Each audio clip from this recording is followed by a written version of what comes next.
Welcome back. For this week's Mentor Text Monday video, I chose the picture book How Elegant the Elephant, poems about animals and insects. Since we're still in Poetry Month, I thought this would be a really great book to get into because it deals with a topic that all kids know a lot about. I know at our school site, kinder, first, second at least, and sometimes third even, do animal reports. So this would be a topic that the kids know lots about and enjoy. And it's all poetry. The very first thing I would want to point out to my students would be to read this introduction. The author gets into kind of where these poems come from. Some of them have been written at the beginning of her career and are no longer in print, so she's pulled back out all of those poems and compiled them. She also gets into why she writes, like how does she write her poems. And so she specifically talks about the kernel of a poem entering her head as a feeling, a phrase, or even a single word. And sometimes that's an important concept for us to bring up to our kids because they don't really understand how writers get their ideas. And so having a journal where they can do daily ponderings, they can kind of play with things.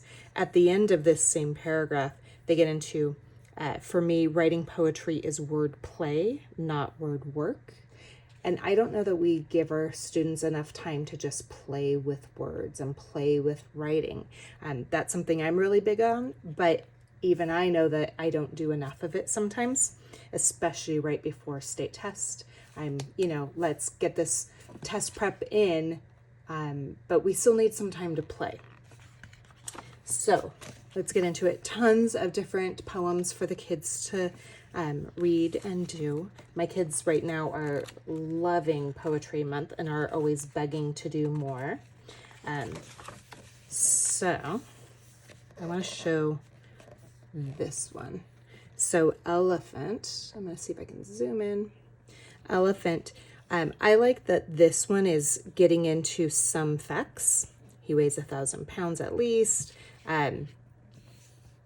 So with this poem specifically, I like that we're rhyming. We've got lots of facts kind of starting to build in, but look at the language. Hunch, trough, so like I want my students to play with those words and to really think through synonyms and rhyming words and something more vivid than what they would normally say, which would be like big or small.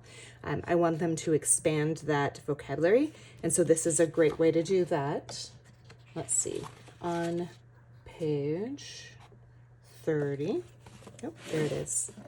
This one kind of struck me as interesting because it doesn't look like a poem.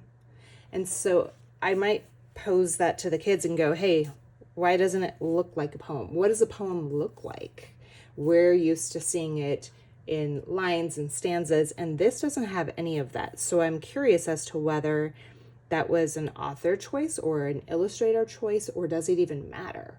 And if it doesn't matter, then what are the rules for writing lines and stanzas? Like, when do we split to a new line? Are there any rules that authors and poets follow? Which might be an interesting conversation with the students. Here's my next set. Rhinoceros. Again, really short, and it's purely a wondering. I often wonder whether the rhinoceros leather is as bumpy on the inside as it is on the skin side. So being able to create your own kind of words to make them rhyme. This one I thought is really cute. And I think we could take this in a lot of different directions with our science and history content. This one, they're asking a riddle. So the whole thing is they don't name the creature, but if you're paying attention to the illustrations here, you will see the answer.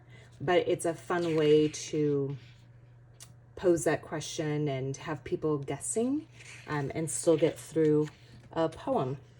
So this whole book gives me lots of repetition, rhyme, rhythm.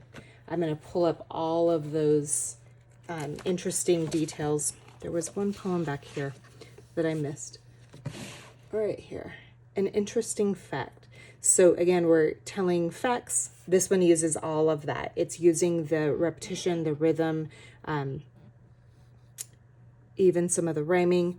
So I like this, and then coupled with the image here, which is really cute.